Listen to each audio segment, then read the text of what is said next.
Ouch. You know, that's not the orchestral sound you want for life. Our lives tend to not always come together with the themes and flows we want. That's what we're talking about. We have Joseph who had these great dreams. We had Horatio Spafford whose life was going very well. But the other thing that sometimes happens is not only do people kill him.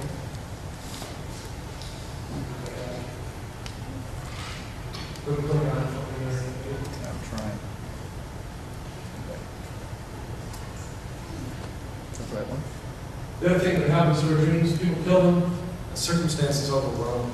Sometimes life just kind of rushes in and we realize this is not the way I intended it to flow. Let's go back and check in on Joseph. You may have to do it for me if the edit thing isn't working.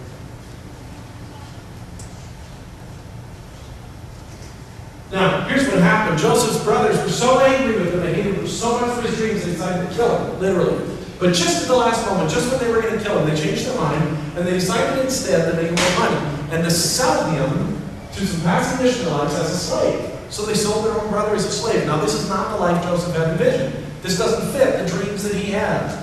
And Joseph is taken by these Ishmaelites to Egypt, where he's sold to a man named Potiphar. That's where we are. It says, now Joseph had been taken down to Egypt. Potiphar, an Egyptian who was one of Pharaoh's officials, the captain of the guard, brought him from the Ishmaelites who had taken him there. The Lord was with Joseph, and he prospered.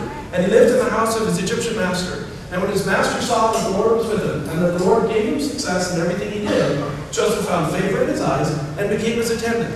And Potiphar put him in charge of his household, and he entrusted to his care everything he owned. From the time he put him in charge of his household and of all that he owned, the Lord blessed the household of the Egyptian because of Joseph. The blessing of the Lord was on everything Potiphar had, both in the house and in the field. So he left to Joseph's care everything he had. With Joseph in charge, he did not concern himself with anything except the food he ate. Now this is more like it, okay? He's sold as a slave, but then he starts to rise in the ranks, and he's thinking, here it is. This is how it's going to happen. Everything's going well. All I have to do is be obedient, trust God, do what's right, and surely my life will flow as God. If I just don't do something stupid at this point, we'll be just fine. Have you ever felt like that in your life? If I just don't do something stupid now, we'll be good. Okay, so let's see how that works. It says Joseph was well-built and handsome. Now listen, his brothers hated him. You beginning to understand why? This guy had everything. He's even well-built and handsome. That's hardly fair.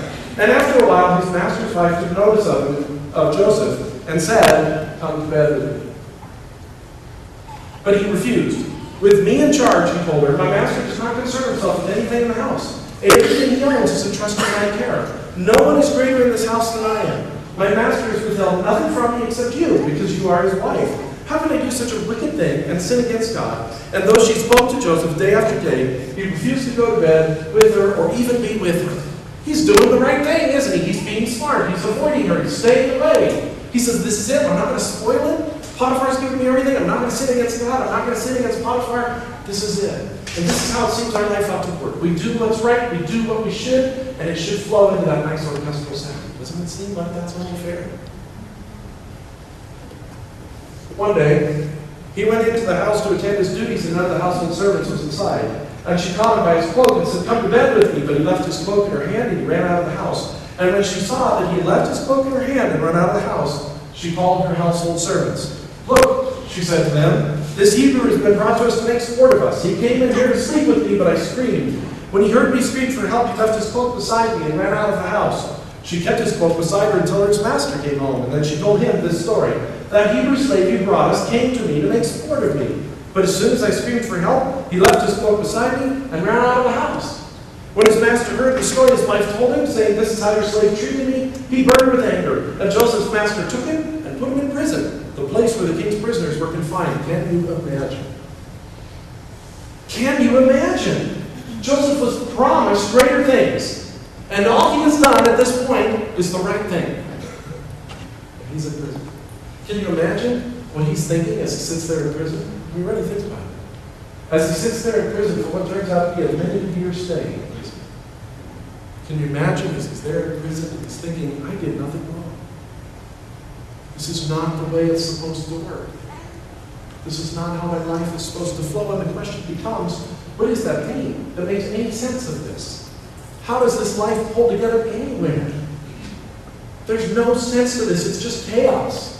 It's just the most modern of modern music, the discordant sounds. what has happened as he sits there in the prison? How do you make sense of something like that? Horatio Spafford, I told you that he actually owned a great deal of Chicago. And that sounds really great, but in 1871, you know what happened in Chicago? Big fire. Left it looking like that. And guess what happened to all Horatio Spafford's holdings? All his money, all his wealth, all his treasures, all his possessions that he had put into real estate in Chicago. Well, he lost everything. He lost everything, and we're told around that same time, we don't know why, it's kind of lost in the tome of history, but we know that for some reason around that same time, his son died. Some unrelated illness, not related to the fire as far as we know.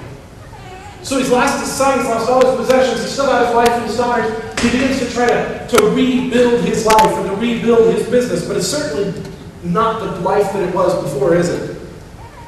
In 1873, he's beginning to get his business back in shape, and he decides it's time to take his family, his 4 daughters and his wife on a holiday. They decide to go to England. And you know why they choose England? Because Horatio Spafford, being the spiritual man that he is, he wants to go visit D.L. Moody, great evangelist who's in England at the time.